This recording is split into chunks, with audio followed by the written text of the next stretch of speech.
Bom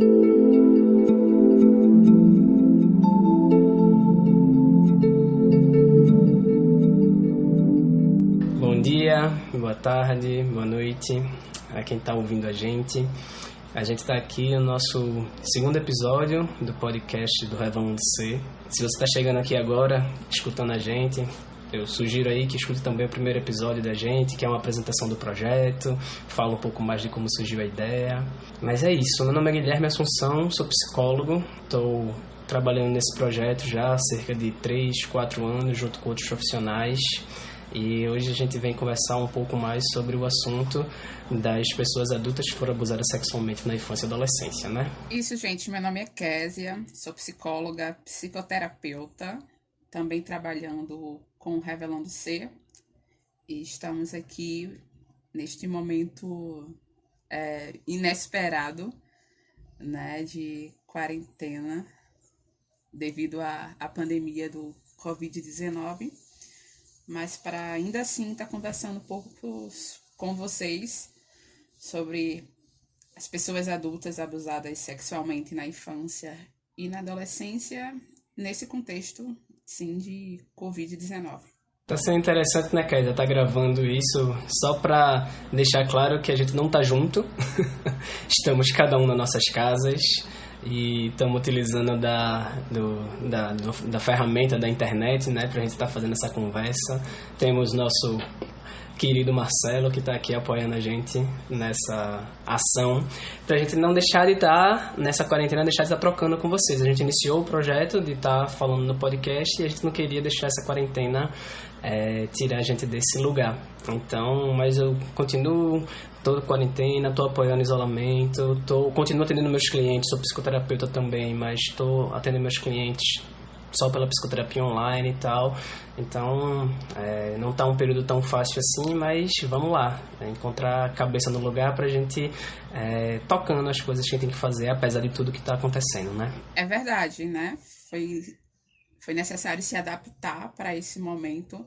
Eu acho que essa questão da quarentena, do isolamento, tá pedindo da gente uma readaptação, seja do modo de trabalhar, né? Também fazendo os atendimentos online, seja do modo da gente estar vivendo o nosso cotidiano e utilizando, como o Guilherme bem falou, das ferramentas, né, da tecnologia para poder manter falando, manter trabalhando e trabalhando com Revelando C, para que o distanciamento ou o isolamento, a quarentena, ela não possa impedir ou fortalecer o muro do silêncio, né? Impedir a nossa fala, fortalecer o muro do silêncio, mas continuar falando e também buscando que outras pessoas possam falar e refletir sobre isso. Tá falando sobre essa questão da quarentena, pra mim é muito interessante porque foi justamente o que mobilizou a gente a estar criando esse segundo episódio, né? Como tá falando sobre esse assunto das pessoas adultas abusadas sexualmente na infância e adolescência e esse contexto social que a gente está vivendo agora, né? Antes de tudo, eu queria dar um alerta de gatilho em relação ao conteúdo. A gente fez isso no primeiro episódio e a gente vai fazer isso em todos os episódios.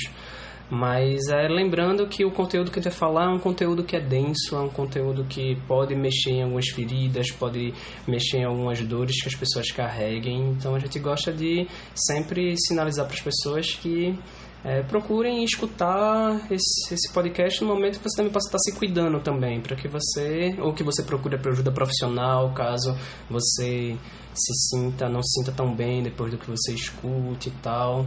A gente está deixando o nosso e-mail de contato no podcast, você pode entrar em contato com a gente do projeto. Então, assim, só alertando para que a gente quer muito divulgar todos os conteúdos que a gente tem em relação a essa questão, mas também a gente fica preocupado para que quem esteja recebendo receba de uma maneira que seja cuidadosa também. Eu lembrei, Guilherme, quando você fez o texto sobre a importância de falar, né? Mas a importância de para quem falar, né?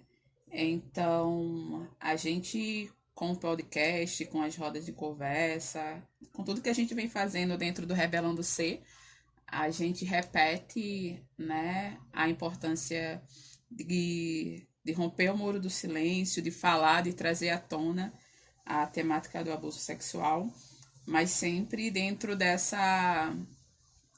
ambiente de responsabilidade, de cuidado, né? Então, quando a gente faz o alerta para o gatilho, não é um alerta a não pensar, a não ouvir, a não adentrar na reflexão sobre esse tema, mas é o alerta de se manter em cuidado, seja nas suas psicoterapias, né? Seja entrando em contato com a gente, como você falou, mas para que o cuidado seja permanente na vida de cada um.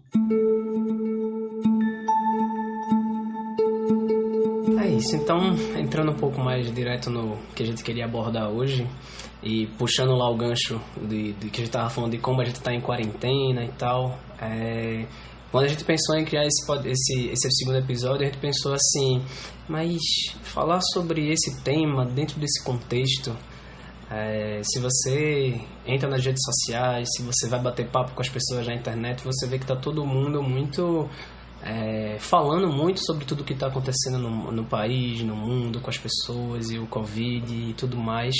E aí me veio muito essa sensação de como assim falar sobre pessoas adultas abusadas sexualmente na infância e adolescência no meio desse furacão? Qual é a importância de falar sobre essas coisas, né? Eu fiquei muito com a sensação de que existem coisas muito mais importantes para ser falado. Não é o momento de tentar falar sobre isso. Foi esse o sentimento que me veio. E depois que eu pensei dessa forma, eu falei, mas a sensação que eu tenho também é como se nunca é muito o momento de falar dessas coisas. Quando a gente fala do muro do silêncio, e em outros episódios a gente fala um pouco mais sobre esse muro do silêncio, nas suas várias esferas, mas parece que sempre tem esse muro e parece que se for esperar qual o melhor momento para falar sobre isso, nunca tem, porque a gente realmente é um assunto que fica sempre para depois. É um assunto que não é... Não sei, eu ia dizer que não é agradável, mas talvez não seja a melhor palavra. Não é leve, não é suave, né? Não vai ter muita facilidade em falar. Então, seja em tempos de pandemias ou seja em tempos de calmaria e bem-estar social, é meio que como se nunca fosse o tempo de falar sobre isso, né? Então, seja em qualquer tempo, diante da relevância que a gente tem enxergado, né? Precisa a gente se adaptar, se ajustar, se refazer e, de alguma maneira, falar. Uhum. E, para mim, é uma coisa que eu tenho refletido muito, né? Com toda a pandemia, me parece que a gente está muito preocupado e buscando formas de se organizar e ter todos os cuidados necessários para não aumentar o contágio, não se infectar, cuidar dos seus, cuidar da vida de uma maneira geral. E me parece que a ameaça e a urgência é tão grande diante da pandemia que algumas questões de um cuidado mais emocional, mais nossa saúde mental, pode muitas vezes não ter tanto espaço. E eu acho que esse podcast também tem um pouco disso. A gente precisa, sim, tanto estar no isolamento, tanto estar cuidando das coisas todas da quarentena, mas também é importante olhar para alguns aspectos da nossa emocional, das nossas dinâmicas, que também podem facilitar ou não esse isolamento e estar nessa quarentena. Então o podcast vem muito dentro de olhar um pouco para esse cuidado com a saúde mental também, de todas as pessoas que também estão isoladas e tal. Falando sobre essa questão, uma coisa que chegou para a gente estar discutindo numa outra reunião que a gente estava fazendo era sobre como esse momento da pandemia está trazendo as pessoas para esse momento de desacelerar um pouco mais, né? Muitas das pessoas, né? As que estão realmente entrando na quarentena e cumprindo o isolamento social e tal, as pessoas elas estão ficando mais nas suas casas, muitas pararam de fazer suas atividades diárias, ou algumas estão desenvolvendo elas só que no ambiente mais da casa. Então, e tiveram alguns textos, algumas falas de algumas pessoas falando sobre isso, a necessidade da gente desacelerar um pouco, a necessidade de ficar mais em casa, a necessidade de você procurar mais sua rede de apoio, fique em casa com sua família e tal. Então, a gente, com essa pandemia, essa necessidade de isolamento, parece que a gente entrou em contato com esses discursos que falam de como é seguro estar em casa. É muito mais seguro estar em casa. E é bom a gente reforçar que a gente está dentro desse discurso, politicamente falando, de que realmente a gente concorda que é bom estar em casa, que isso é uma forma de poder realmente, como as várias orientações dos órgãos de saúde e tal, a gente concorda com isso. Porém, ao mesmo tempo, a gente quer trazer algumas coisinhas que podem não ser tão fáceis nesse processo de estar em casa. E além da necessidade desse cuidado, né, com o contágio, né, do Covid, também é pertinente a crítica a rever, né, ao modo de vida, essa questão que você trouxe do viver de maneira acelerada, do viver de maneira tão automática, né, que tem tido esse tipo de discussão e reflexão, que ela também é válida. Porém, a gente vai fazer um outro tipo de reflexão dentro desse contexto aí. Uma coisa que eu tenho pensado muito é assim, as pessoas ao necessitarem estar mais nas suas casas, elas podem se proteger um pouco mais dessa ameaça que está lá fora, que é o Covid e tal, mas a gente tem se perguntado muito sobre como é que a gente se protege ou como é que a gente cuida também de todas as coisas que vão emergir nas próprias pessoas que estão isoladas, a nível emocional. Então, eu vou para minhas atividades ou ficar em casa, eu não vou estar fazendo minha rotina mais automática de trabalho, enfim. Mas quando eu paro para ficar mais em casa, eu posso começar a entrar mais em contato com algumas questões que no dia a dia, na correria, nesse modo mais automático, a gente pode não estar entrando tanto em contato.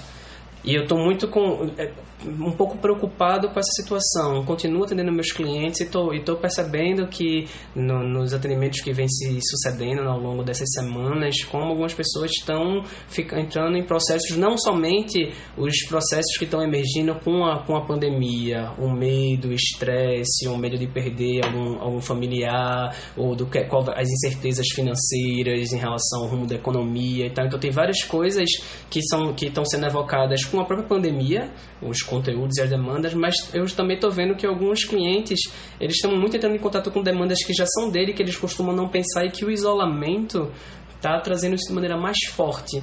Então, esse lugar de ficar isolado, ao mesmo tempo que é seguro em relação a algumas coisas, mas também traz algumas dificuldades, que é esse acesso mais direto e intenso com as demandas que a gente tem. É como se, de alguma maneira, né, o estar mais parado ou estar mais isolado, ele vai meio que obrigando, né, a você a estar nesse ritmo diferente, que vai te obrigando a olhar para algumas outras coisas. Coisas que eu digo, tenho medo novo, tenho medo, né, da estabilidade financeira, para alguns que antes não estavam com esse temor, o medo das questões de saúde, de convívio, enfim. Mas algumas outras questões já estavam ali, cada um carregando as suas, mas que, como a gente já falou, que por esse modelo mais automático, mais rápido, mais instantâneo, mais acelerado, digamos que não era tão urgente ou tão claro, né, enxergar algumas questões pessoais dolorosas aí. Tudo isso que a gente está conversando, Kézia, para mim remete muito às discussões que a gente sempre faz nas rodas e nas reuniões da gente, que é como é delicado falar sobre a questão do abuso sexual, né? O abuso sexual, de alguma forma, e a gente pode pensar isso com esses discursos que eu falei da quarentena, né? Procure a sua casa, procure a sua família, procure esse lugar seguro. De alguma forma, falar sobre abuso sexual é meio que quebrar, em alguma medida, com esses discursos sociais, onde vê que o lar, que a casa, que a família sempre é esse lugar somente seguro, somente acolhedor, somente nutritivo, somente aquilo que ajuda o crescimento das crianças e tal. Então, eu sempre coloco, né, que falar do abuso sexual junta três assuntos que são difíceis de a gente juntar numa mesma fala, que é a questão da família, da questão da sexualidade e a questão da violência. Então, esses 3 assuntos serem conversados de maneira em conjunto gera uma certa resistência mesmo, uma dificuldade de a gente poder falar tão abertamente sobre isso. Então, eu acho que nesse tempo de pandemia, a gente está retomando um pouco esses discursos para algumas pessoas e, ao mesmo tempo, é importante poder questionar que nem toda casa tem a representação de um lugar seguro, emocionalmente falando. Que nem toda casa, a pessoa ficar sozinha, isolada, vai ser somente um lugar de descanso, vai ser somente um lugar de, vou ler um bom livro e tal. Não, pode ser que esse isolamento também traga muita angústia, e é importante que as pessoas estejam atentas a isso para poder buscar ajuda enquanto isso está acontecendo, sabe? O discurso de ficar em casa, né, nesse momento, ele está sempre atrelado e ligado de maneira muito pertinente, diga-se de passagem, com a proteção, né, do Covid, com a proteção do Covid-19 da transmissão.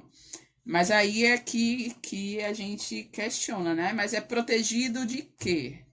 Né? Ou protegido de quem? Porque estar em casa nesse momento traz a proteção em relação diante da pandemia, só que, como, né, Guilherme estava falando, nem sempre a casa é esse lugar seguro, nem sempre a família é a rede de apoio que se projeta, que se divulga, que se fala ser. Então, o convite para o fique em casa, por mais que tenha a sua necessidade, também tem feito a gente refletir sobre, ok, estamos nos protegendo, mas estamos nos protegendo de quê? As pessoas que foram vítimas de abuso sexual na infância e na adolescência, ao estar em casa, estão se protegendo de quê? De quem? Se ela mora sozinha, né? Se essa pessoa mora sozinha, né? Como é estar sozinha nesse momento, onde também está de modo semelhante ao que acontece nas festas de final de ano, onde está tendo toda essa evocação a fique em casa, reforce seus laços familiares, né? Reorganize os afetos, esteja ali, né? A grande oportunidade da família se refazer. De ter mais tempo para essa família, né? De ter mais tempo e tal, que é legítimo também, que algumas pessoas vão poder fazer isso. Porém, né, para a pessoa que foi vítima do abuso sexual e, por exemplo, mora sozinha e tá lidando novamente com toda essa chuva, essa gama de informações que remete à família como lugar seguro e protetor, né, pode fazer emergir mais uma vez esses sentimentos, né, de contradição, de culpa, de medo, de ansiedade, né? Então, pessoal, a gente está falando sobre todas as implicações de um ponto de vista mais psicológico dessa necessidade de isolamento, e a gente ficou um pouco preocupado do tanto que a gente está enfatizando na dificuldade que é ficar em casa, parecer como se a gente estivesse questionando esse movimento de ficar em casa.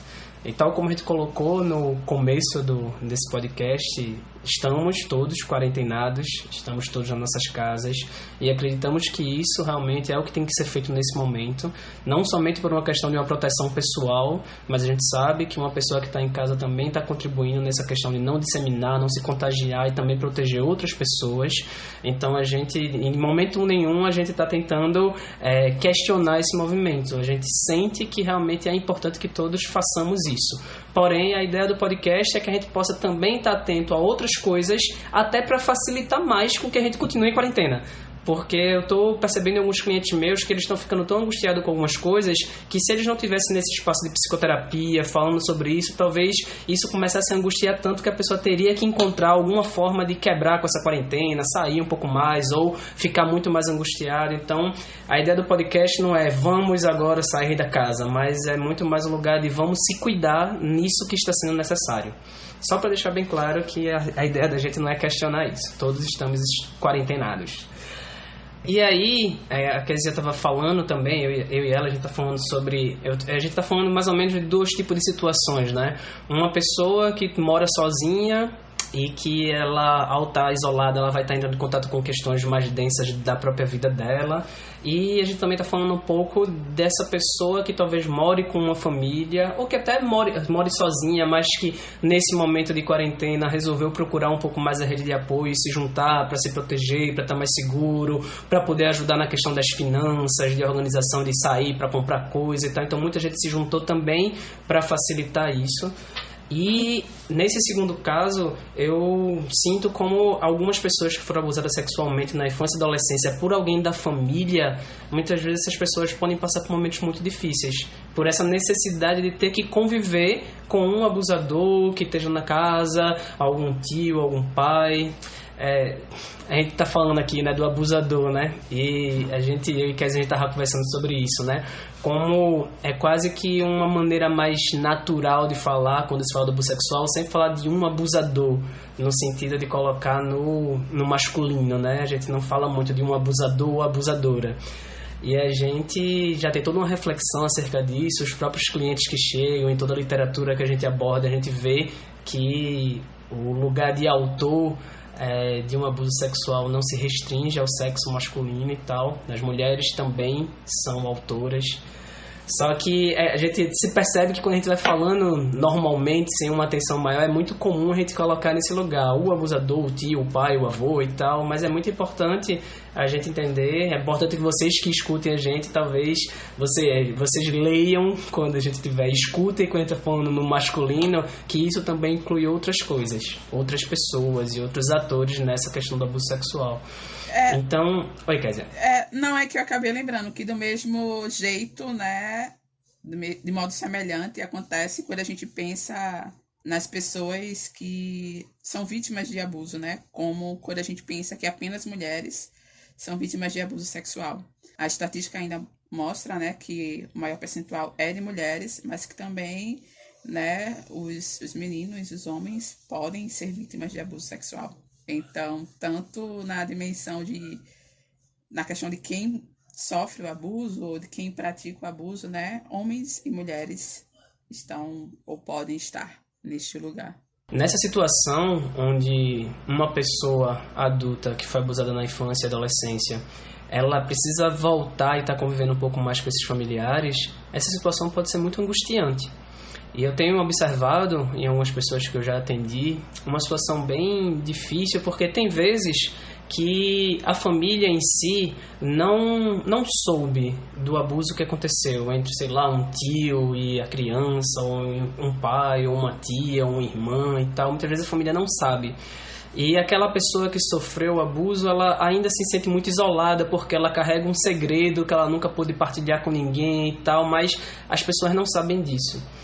Muitas vezes, por aquela pessoa que sofreu, a gente não consegue ter acesso tanto àquele que praticou, ou àquela que praticou, né? Mas muitas vezes, como essa pessoa que sofreu, ela carrega muitas dores em relação a isso, muitas vezes a própria pessoa que foi a vítima, ela prefere se ausentar um pouco mais do convívio familiar. Ela mesmo, por não conseguir dar conta de estar naquela convivência, ela se afasta. E eu já atendi alguns clientes que trouxeram muito um sentimento de ser muito injusto isso, assim. É como se eu que passei por aquilo, eu que sofri a violência, eu que fui vítima, não consigo estar com a minha família porque ele ou ela continua lá. Ele continua lá no meio das festinhas, no meio de todo mundo, e a situação fica até um pouco mais agravada quando a vítima soube que algumas pessoas também sabem disso e não fizeram nada, sabe? Então, isso pode parecer muito injusto. Então, nesse momento, eu queria estar mais com a minha família, mas eu não queria estar na presença dele ou dela que me abusou sexualmente. Só que muitas vezes a pessoa está lá, e aí parece que a pessoa que foi vítima é como se ela tivesse um prejuízo duplo. Tanto ela passou por aquela violência, como por ela não suportar lidar com aquela dor, ela também fica privada, seja porque ela mesma não suporta, ela também fica privada de estar convivendo com a família dela, de estar nesse lugar de apoio e tal. Então, os sentimentos de angústia, de raiva, de revolta, realmente a culpa foi minha. Então parece que se eu fui a vítima e lá atrás eu posso ter ficado um pouco confusa se eu tinha culpa ou não sobre aquilo, e quando eu tô na idade adulta, o abusador, a abusadora tá com toda a minha família e eu que tô sozinha, eu que tô excluída, me parece que isso fica remetendo, será que realmente o errado não sou eu, a errada não sou eu, sabe? E como também me vem me vem em mente a possibilidade desse revivenciar a ausência de cuidado, né? Porque quando você trouxe, e era o que eu estava pensando, quando essa família, ela fica ciente, né, do que aconteceu, e que quando lá na infância, né, da maneira como a família conseguiu se reorganizar, mas ficou para a criança, né, ali registrado como se tipo, nada aconteceu, né? Se fala ou de alguma maneira se descobre, mas se esconde, mas que não há uma demonstração e uma simbolização de que tipo, eu fui visto, eu fui cuidado, né? Protegido. Fui protegido, exato. E agora vamos tentar conviver com isso de uma melhor forma, mas partindo do cuidado, partindo da proteção, partindo do lugar onde a criança ou o adolescente foi visto, né?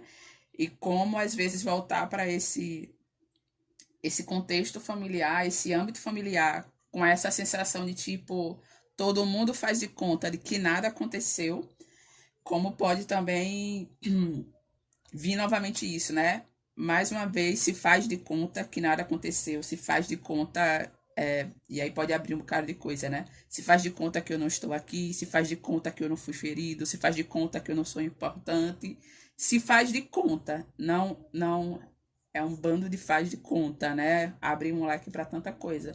E não é uma situação de real, né? De cuidado, de atenção e de acolhimento. E a gente está falando aqui, talvez, de um tipo de pessoa bem específica, no sentido de que é uma pessoa que ela está bem consciente do abuso que ela sofreu e lida com isso de maneira mais consciente. Mas eu também falo que existem outras pessoas que não têm nem tanta clareza do que é que realmente aconteceu nesse passado, sabe? Que só tem meio algumas impressões e alguns lapsos, que sentem que alguma coisa estava errada e tal. Então, para elas, parece que fica ainda mais difícil legitimar e conseguir até explicar para os outros e para si mesmo por que elas não conseguem estar na família, por que elas não conseguem conviver com aquele tio ou aquela tia, por que ela ficou muito distante o tempo todo. Então, assim, muitas vezes lidar com abuso sexual também não é um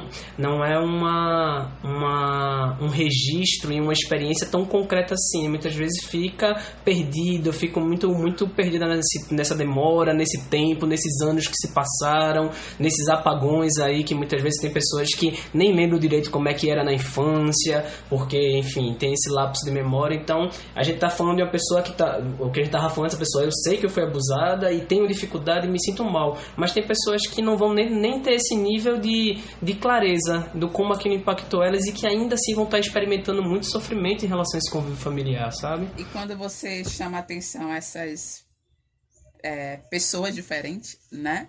Eu acho que é também uma oportunidade da gente estar falando isso, né? Que a gente tá... Tudo que a gente vem falando e a gente vai falar, a gente traça um panorama, um quadro geral de possibilidades, né?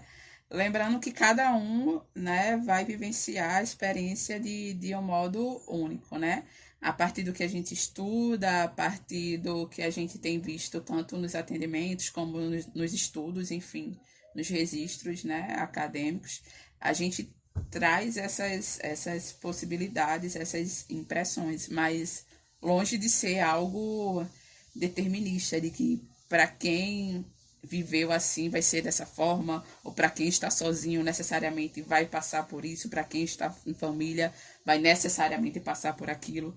Não é um jogo fechado, uma regra fechada, mas são as possibilidades que a partir do que a gente tem, né, aprendido nesse trabalho, a gente tem enxergado. E aí a gente lança essas possibilidades para estar sempre, né, apontando para a importância do cuidado. Mas isso, Kézia, que você traz, me traz também um tipo de reflexão que a gente já fez em relação de como as pessoas têm dificuldade de falar sobre abuso sexual. a gente fala de várias possibilidades para que pessoas que tenham passado por situações diferentes, elas possam se reconhecer, caso elas tenham vivenciado aquilo. Mas uma coisa que eu acho que é muito difícil nessa demanda do abuso sexual é que, tipo assim, se você sabe que outras pessoas passaram por uma situação próxima a você, eu vou dar um exemplo, vamos trabalhar com um grupo que tem uma série de sofrimentos e tal, vamos pegar o recorte das mulheres na nossa sociedade. Então, se você é uma mulher na sociedade que a gente vive atualmente, e você passa por inúmeras situações de violência, de sofrimento, é possível você você se reconhecer com outras mulheres e poder criar algum tipo de movimento, como já existe, de perceber que sofrimento é esse, que condições estruturais são essas que a gente vive e tal, e fazer um movimento para poder trabalhar melhor isso entre elas e entre elas e a sociedade como um todo. Se você é negro na nossa sociedade, você passa por inúmeras situações de violência e tal, mas você também tem essa possibilidade de poder se juntar com outras pessoas e também fazer esse movimento. Então existe essa possibilidade também de você criar um movimento, se reconhecer entre pares e poder se escutar, se acolher e pensar sobre como é ser como é estar na sociedade nessa condição. Mas pessoas que foram abusadas sexualmente na infância e adolescência, elas sofrem de um tipo de isolamento social. Então, porque você não sabe quantas pessoas passaram por isso. E as pessoas que passaram por isso, elas não têm o costume de sair falando sobre isso no meio da rua. E não está escrito na testa de ninguém, ou não está na cor da pele de ninguém, ou não está na condição de ninguém, mostrar quem passou por isso ou não. Então, muitas vezes muitas pessoas passaram por isso, mas elas trancam isso a 7 chaves e elas não falam sobre essas questões. E aí, vamos pegar o exemplo da roda da gente, né? Quando a gente fazia a roda aqui no projeto, era muito comum, se tinha, 15 pessoas, quando uma pessoa falava, uma outra pessoa falava, e uma terceira, e uma quarta, e uma quinta, e era interessante ver como um relato interessante vinha, caramba, como a gente passa por experiências semelhantes, né? Você também passou por isso, em termos de impacto emocional, né? Então a gente fala muito de várias possibilidades porque a gente não tem ainda esses relatos que falam, que mostram, que dão a possibilidade da pessoa dizer assim, não, mas eu passei por isso, eu passei por aquilo e tal, porque é um tipo de conteúdo que é tão escondido que as pessoas nem se reconhecem tanto umas nas outras. Mas é bom reforçar isso que a Kézia falou. Cada pessoa vai vivenciar algum evento que aconteceu na sua sexualidade, na infância e adolescência de maneira muito singular. E a gente não está aqui para ficar dizendo que todo mundo vai ser de um jeito, todo mundo vai ser de outro e tal. Mas a gente vai falando para as pessoas poderem também se reconhecer. Então, gente, o podcast de hoje foi para a gente estar falando sobre o abuso sexual ou as pessoas vítimas de abuso sexual na infância e adolescência. Dentro desse momento, né, da pandemia, a gente mais uma vez fala da importância, sim, de ficar em casa, de ter esse cuidado consigo, com os outros, com a comunidade, com a sociedade, mas também chamando a atenção da importância com o cuidado com a nossa saúde emocional. E em específico a esse público, né, das pessoas adultas abusadas sexualmente na infância e na adolescência, o cuidado com as demandas que podem emergir nesse novo contexto, né? Chamando a proteção, buscando as redes de apoio que sejam seguras, e talvez seja o profissional de psicologia que você está sendo acompanhado ou não, ou pessoas de confiança que possam estar ali acompanhando e cuidando, sim, continuando cuidando disso, mesmo nesse contexto de pandemia, né? É isso, pessoal. Eu acho que o recado e a reflexão é acerca desse cuidado que a gente tem que ter com a gente mesmo e com pessoas próximas. A gente falou sobre isso no outro podcast. Muitas vezes, ouvir um pouco do que a gente vai trazer aqui não serve somente para as pessoas que foram abusadas sexualmente na infância e adolescência, mas muitas vezes serve para você que tem um companheiro, uma companheira, que tem um familiar e tal. Então, que a gente possa ir se sensibilizando para entender um pouco mais dessas coisas e todo mundo poder participar um pouco mais dessa rede de cuidado. Então, aí reforçando também o convite de quem está escutando a gente pela primeira vez, que possa estar assinando aqui o podcast da gente, para poder estar sempre recebendo nossos conteúdos. Compartilha com as pessoas que de alguma forma você sente que podem ser beneficiadas por isso e tal. Se por acaso esse conteúdo tiver mexido com você de alguma forma mais difícil e tal, Kézia já reforçou, vamos procurar manter as psicoterapias, ou procurar novos profissionais, ou entrar em contato com a gente do projeto. Então a gente está aberto aqui para ir tecendo essa rede de cuidados nesse momento que está tão difícil, né? E mais uma vez a gente quer convidar você para estar acompanhando a gente nas outras redes sociais, no Instagram com o @revelando_c, o nosso site www.revelandoc.org, né, para estar acompanhando o material que a gente tem postado, tem produzido, e também por meio do Gmail, né, para estar em contato com a gente, que o Gmail da gente, o e-mail da gente é o revelandoc@gmail.com. E olha aí na descrição também, se você não conseguiu acompanhar aí, e entre em contato com a gente, para que a gente possa estar interagindo e falando, desconstruindo o muro do silêncio. Então é isso, pessoal. Então a gente deseja que todo mundo possa atravessar por esse período de quarentena aí da melhor forma que for possível, que todos nós possamos ter cuidado para estar equilibrando as necessidades de cuidar, de se preocupar com algumas coisas ao mesmo tempo, sem ficar vendo exaustivamente tudo que pode, para não ficar gerando essa ansiedade, né? Eu acho que é uma coisa que todo mundo está vivendo também, esse excesso de informação que por vezes ajuda e por vezes não. E aí, espero vocês no próximo episódio da gente, que a gente vai trazer outros conteúdos em relação às pessoas adultas que foram abusadas sexualmente na infância e adolescência. E como o Kézia falou, ajudando a desconstruir esse muro do silêncio. Então, até a próxima, pessoal.